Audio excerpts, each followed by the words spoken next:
안녕하세요. 오늘 이 시간에는 인류 역사에 정말 큰 영향을 미친 책이죠? 바로 성경의 핵심 내용을 한번 알기 쉽게 파헤쳐 보겠습니다.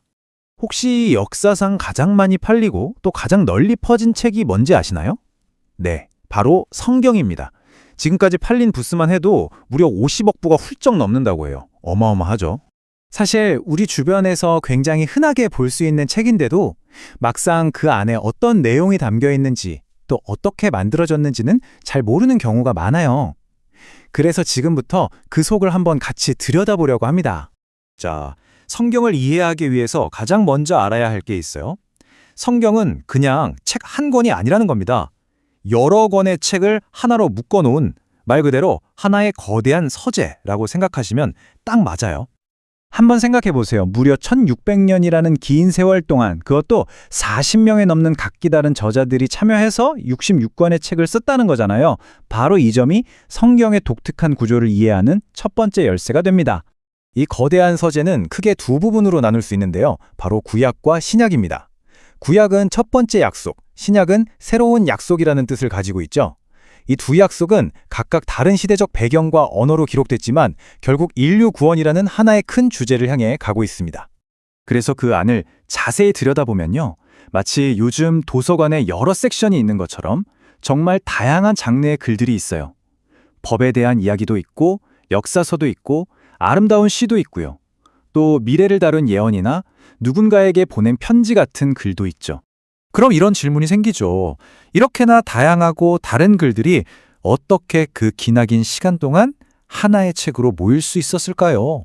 이 과정은 결코 하루아침에 이루어진 게 아닙니다.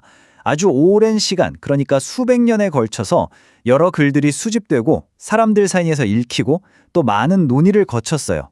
그리고 마침내 이 책들이 바로 공식적인 성경이다라고 인정된 거죠. 이걸 우리가 정경이라고 부릅니다. 그런데 정말 놀라운 건요. 이렇게 수많은 저자들이 기나긴 세월에 걸쳐서 썼는데도 불구하고 성경 전체가 마치 한 사람이 쓴 것처럼 하나의 아주 거대하고 통일된 이야기를 들려준다는 점이에요. 바로 여기에 성경의 핵심이 있습니다. 이 방대한 책 모음 전체가 사실은 단 한 명의 중심 인물을 향하고 있다는 거예요.